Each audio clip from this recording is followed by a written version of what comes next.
Olá, vídeo 11.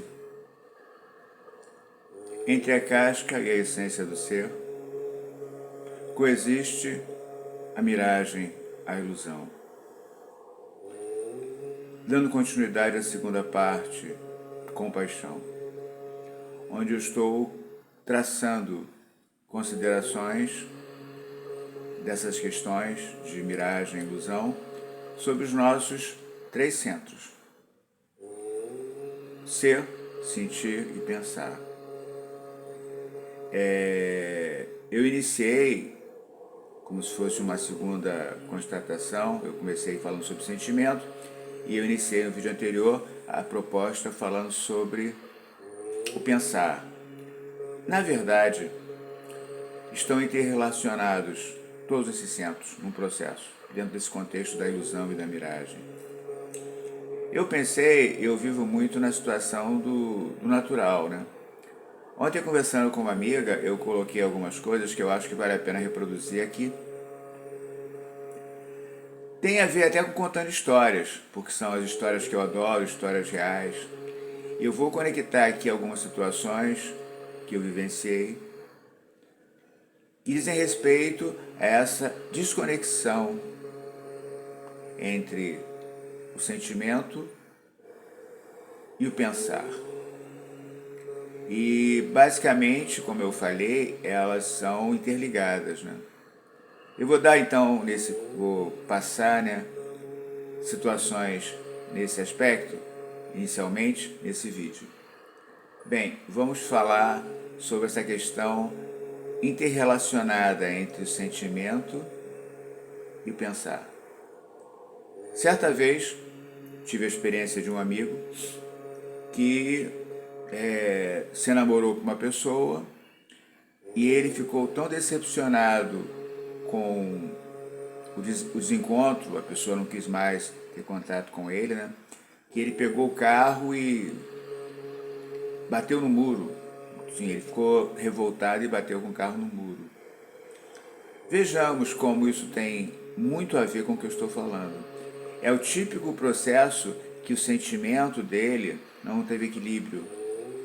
É normal a gente, quando se namora de alguém, ainda mais quando tem pouca experiência, achar que aquela pessoa, naquele momento atual, é a melhor, é a mais perfeita, é a única pessoa que poderia nos dar felicidade. Na verdade, não devemos desconsiderar esse momento mágico que é o encontro, quando ocorre. Porém, a gente tem que considerar também uma coisa óbvia. Nascemos sozinhos, nesse aspecto de contato, relacionamento, né? E vamos partir também sozinhos. Então, eu acho importante sim a gente ter reverência pelo nosso relacionamento amoroso que a gente por acaso tenha no presente. Só que a gente tem que ter, a primeira coisa que eu acho importante é perceber que as coisas não precisam ser eternas e muitas vezes não são mesmo. Então, desde o primeiro momento, embora seja difícil, eu acho importante você ter essa conexão. Esse exemplo que eu dei nesse caso foi justamente uma pessoa que não estava muito bem trabalhado a questão dessa miragem, dessa ilusão, quanto ao sentimento. E o pensamento também influenciou porque ele fez uma coisa intempestiva, que não deveria ser feito. Uma outra colocação que eu posso fazer, até engraçado, né? Certa vez conversando com uma pessoa, eu era bem mais novo, o rapaz estava noivo e ele falou para mim que, embora gostasse muito daquela pessoa que ele ia se casar, de repente até se casou, mas ele falou que estava muito apreensivo. Aí eu perguntei por quê. Aí ele me falou: pois é, eu caso, aí daqui a pouco eu me separo, daqui a pouco eu tive filhos, daqui a pouco eu tenho que pagar uma pensão, daqui a pouco eu fico sem dinheiro. Vejam, parece uma coisa boba, né, banal, mas isso é mais ou menos o que acontece com muita gente. Isso reflete o descontrole, justamente, já pensando de uma forma assim reversa, né, A mente interferindo sobre o sentimento e aí gera esse caos total, essas racionalizações, né? E por sinal, quando a gente fala em mente, o trabalho do pensar que toma conta de uma forma absurda pelo mundo que a gente leva hoje, né? Do ser e do sentir, a mente quer se apoderar de tudo. Ela quer direcionar tudo o que está acontecendo. E aí ocorrem distorções das formas mais negativas possíveis. Com certeza eu vou continuar com esse processo, né, de certa forma intercalar o sentimento com o pensamento, mas nesse módulo dando mais ênfase ao pensar. Eu vou tentar descrever então essas contradições relacionadas com a miragem e com a ilusão, que levam você, ou as pessoas, né, a desviarem um pouco da rota natural. É engraçado também comentar uma coisa bem curiosa, né? A temporalidade, né? Parece que foi Sêneca, muita coisa falam dele, né?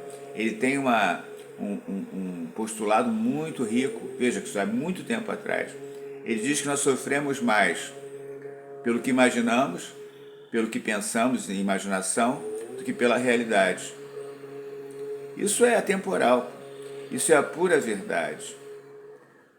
Quando a gente racionaliza demais a nossa vida, a gente perde tempo e deixa de sentir e de ser o que somos. Então, essa segunda parte desse vídeo, quer dizer, dentro do contexto da compaixão, está retratando essa referência, né? E ao fundo tem um mantra, nada é por acaso. O mantra está reproduzindo um movimento, uma onda.